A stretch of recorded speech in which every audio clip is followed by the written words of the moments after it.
আজকের মজার গল্প বউ বনাম বেয়ান। গোপালের সবেমাত্র বিয়ে হয়েছে। এক বাদলার দিনে স্ত্রীকে দেখবার জন্য মন ছটপট করে উঠল। নতুন বউ তখন পিত্রালয়ে, শ্বশুর বাড়িও প্রায় দ্রুকশ উপরে। গোপাল ওই বাদলাতেই 2 ক্রোশ পথ ধরে সন্ধ্যা নাগাদ শ্বশুর বাড়িতে পৌঁছালো। জামাইকে পেয়ে শ্বশুর বাড়ি খুব ধুমধাম।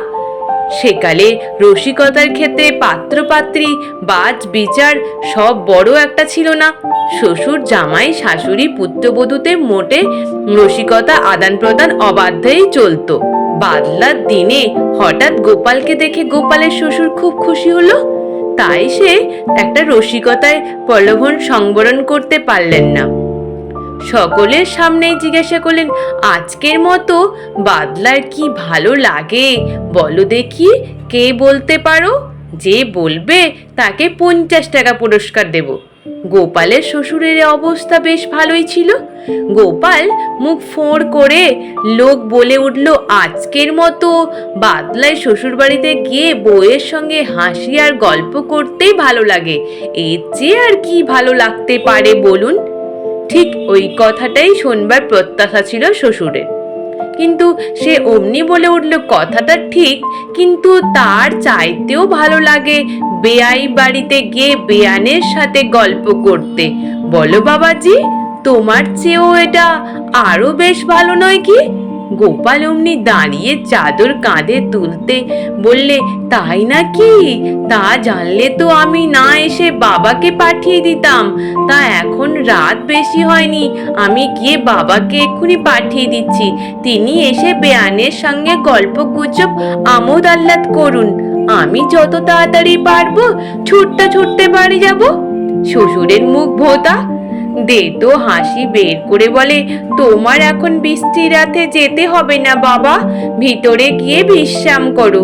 গোপাল মুচকি মুচকি হাসতে হাসতে বউয়ের সাথে গল্প করতে থাকলো। এরপরের মজার গল্প, ব্যবসা মাটি করব না। গোপাল ভাঁড় একদা খেয়া নৌকা করে পার হচ্ছিল।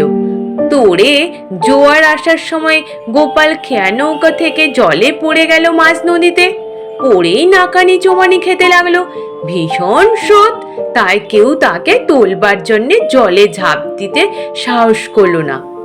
একখানা ডিঙি আসছিল পাল তুলে, তা থেকে মদন নামে একজন মাঝি দেখতে পেয়ে লাফ দিয়ে পড়ে গোপালকে টেনে তুললো তার ডাঙাতে। তারপর আগে চিনতে পারেনি, এখন দেখলে তার মহাজন গোপাল ভাঁড়কে সে বাঁচিয়েছে। গোপালের কাছে মদন মাঝি কিছু টাকা দেনা করেছিল। আশা হলো তাহলে দলিলখানা হয়তো গোপাল অমনি অমনি ফেরত দিতে পারে। মদন মাঝি এই আশায় মনে মনে ভাবছিল, কিন্তু গোপালের প্রথম কথাতেই সেই নিরাশা হয়ে গেল।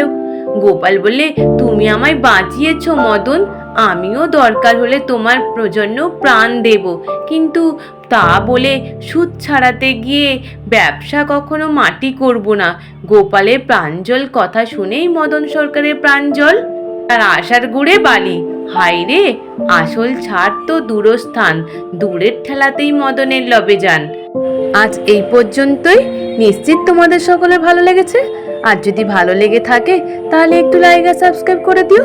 আর তোমরা সকলে ভালো থেকো, কেমন? টাটা।